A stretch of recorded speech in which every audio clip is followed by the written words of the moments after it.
Okay, we begin here. Yeah, that's yours. So we begin here with lesson 25. We'll take a quick peek at the schedule. So today is Wednesday, November 6th. Homework that I'm still going to be checking is 4.1. Today we cover 4.2. Of course, the homework is due next time. And I just want to highlight that quiz 3 will be here before we know it. It's our last quiz of the semester. It happens a week from this Friday, November 15th. Okay?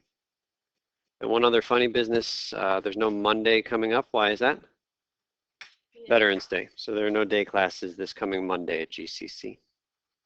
I haven't looked at the calendar, but I suspect evening classes meet as scheduled on Monday. So if you have a Monday night class, I think it's probably still on, but no day classes. Lauren? Wednesday is a Monday schedule. Yeah.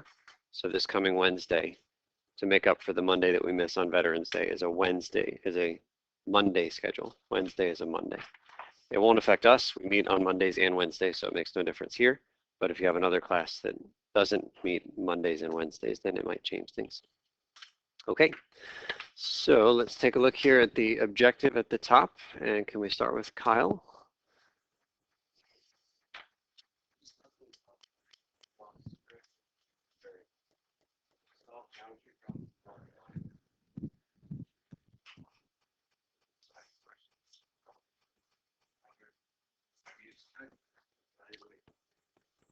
Okay, so let's start at number 1 together. We're going to solve this equation. 108 minus 3u squared equals 0.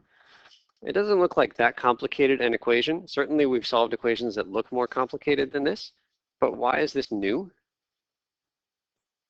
It's got an exponent. It's the first equation that we have solved this semester with a squared up there, where we're trying to find that variable. Okay, so the first thing we're going to do is try to get things away from the u and the squared. So how about we move the 108 to the other side by doing what? Subtract that 108 from both sides.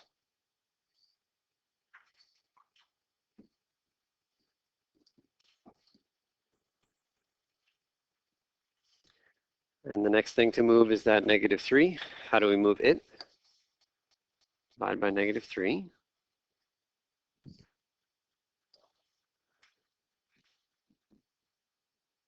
And we get u squared is 36.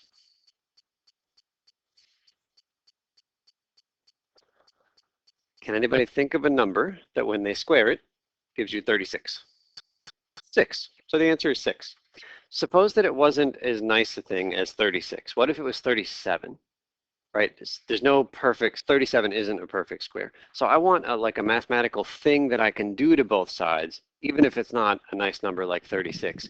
And what I mean when I say do something to both sides, like, okay, you guys all knew subtract 108 from both sides, and you knew divide by 3 both sides. We need something to do to both sides, as opposed to just hope that there's a miracle and you can look at it and say, oh, the answer is 6.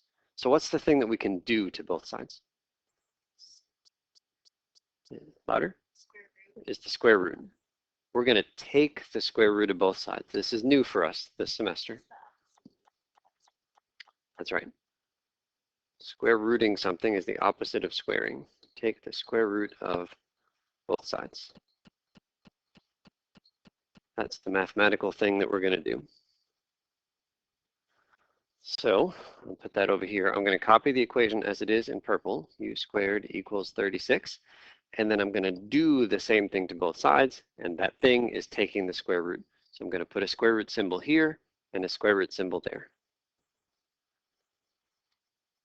Now, what is the square root of 36?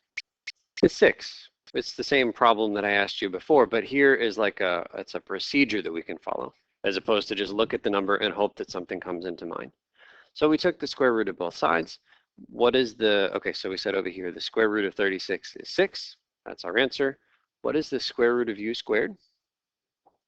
It's u, right? We're undoing. The opposite of something squared is the square root. Okay, there's a little detail here that we need to touch on, and it's an important one. So here's what I'm going to write over on the side. What is this equal to? Square root of 5 squared. That's the same as the square root of what number? Yeah, so you're giving me the final answer. And what's the square root of 25? It's 5. So the input here was 5, and the output was just 5. Makes sense. What about this? Square root of -5 in parentheses squared. What is -5 squared? Is it positive or negative 25? It's positive 25. And what's the square root of positive 25? It's 5. Uh-oh, it didn't work. What was the input for the second example? -5. What was the output? Positive 5. It didn't just get copied down. Okay, so we need to come up with a name for something that does the following. If you input a number that's positive, like 5, then you output that same exact number, 5. But if you input a number that's negative, like -5, then you make the number positive, 5. What was the name of the thing that we saw earlier this semester? It takes any number and makes it positive no matter what? It's the absolute value. So over here, when we said the square root of u squared was u, we lied. The square root of u squared is the absolute value of u. And it's a subtle but important detail because it's actually going to give us another answer to this problem. U equals 6 is one answer, and it's correct. But there's another answer. It's -6. And the reason we're going to come up with that is we're going to say, oh, okay, we need a number whose absolute value is 6. Well, u equals 6 certainly works. But u equals -6 also works, right? Because you can take the absolute value of -6 and get +6.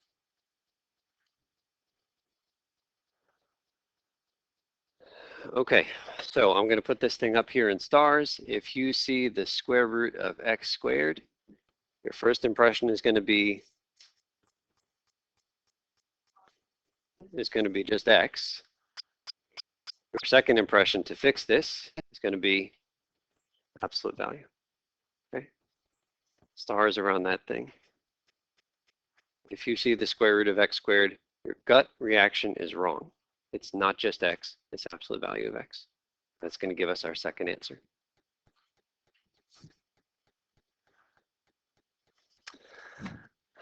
Okay, questions on this one? Okay, one more problem to do together, and then you guys will work in your groups. Can we go to Lily to read number 2?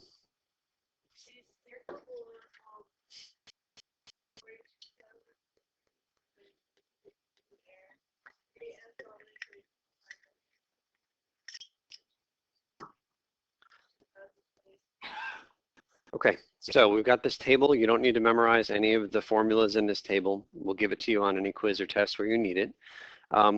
So first thing we need to do is identify what shape this thing is. Your choices are always going to be these 4: sphere, cylinder, cone, or pyramid.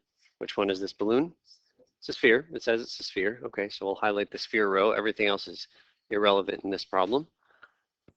And once you know what shape it is, you have 2 choices for the formula. Every formula problem I give you, it's either going to ask about a volume or a surface area. Which one is this? It's a volume. It holds a certain number of cubic inches. So then we can circle that volume formula and write it down here. V equals 4/3 pi r cubed. And I'd encourage you to write the formula you're using first before you start plugging stuff in. Okay, 42,387 is going to come in here and take the place of one of these letters. Which one? That's the V, that's the volume. So 42,387 equals 4/3 pi r cubed.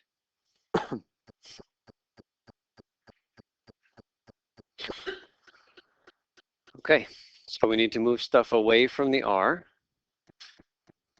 And again, this is the same kind of order of operations business. PEMDAS is when you do arithmetic, but when you're doing algebra, you got to go the other direction. So exponents is the highest priority when I'm doing arithmetic. It's going to be the last thing that I do when I do the algebra, to undo. So 4/3 and pi, how do I move them out of the way?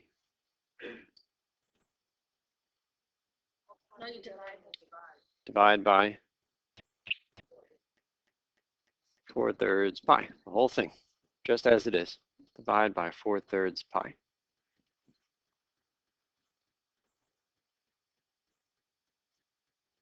And on the right-hand side, 4/3 and pi cancels. So I'll rewrite this equation. R cubed equals 42,387 over 4/3 pi.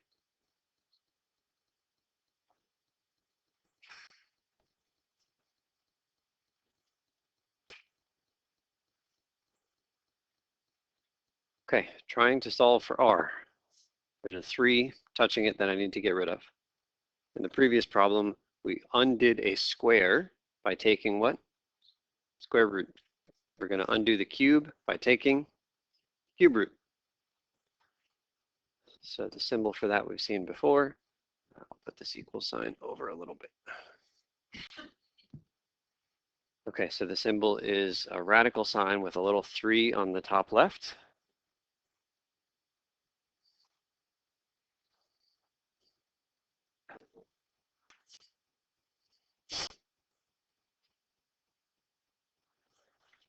Okay, cube root of r cubed. What is that?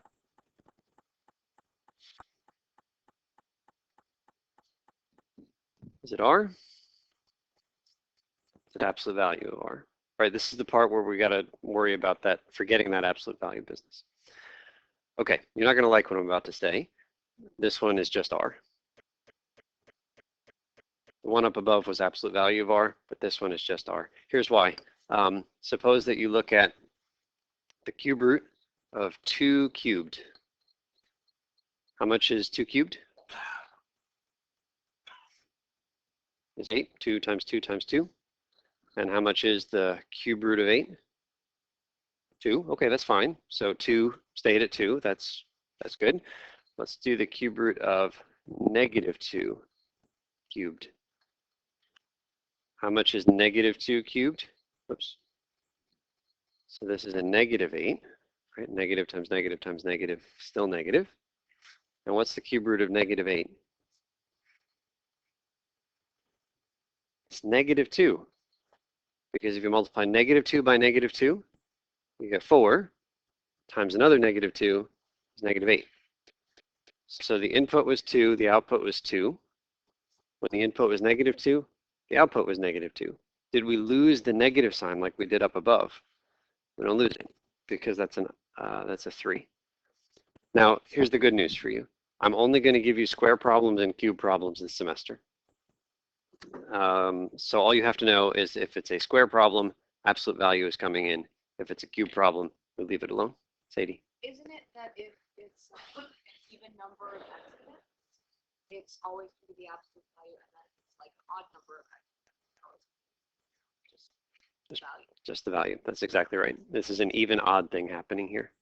Evens get absolute values, odds just stay the variable. You don't need to learn that generalization. I'm only going to give you 2s and 3s. You just have to be able to tell them apart. So this problem essentially is done. We just need to be able to type this complicated thing into the calculator, and you guys have lots of practice typing in this complicated thing into the calculator. So in terms of typing this thing in, let's see. You need to find a cube root button on your calculator. I'm happy to help you do that in a minute. We need parentheses. 42,387 divided by. This is the most common place to go wrong on this problem. What's the next symbol you have to type? oh, sorry. We got the divided by. We need parentheses. It's so easy to do this kind of thing, but it's wrong because you need to tell the calculator that all that stuff in purple is in the denominator.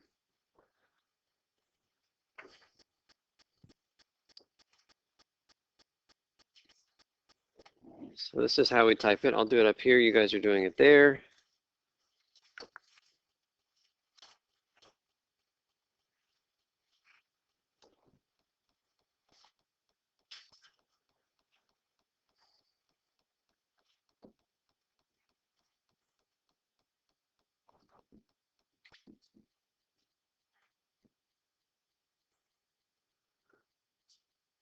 I'm not convinced that I'm typing this in correctly. Let's see, 4 divided by 3 times, is there a pi button? Pi.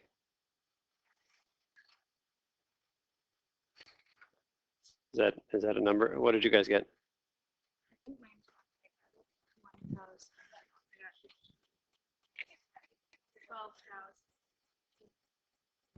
What did you guys get over here?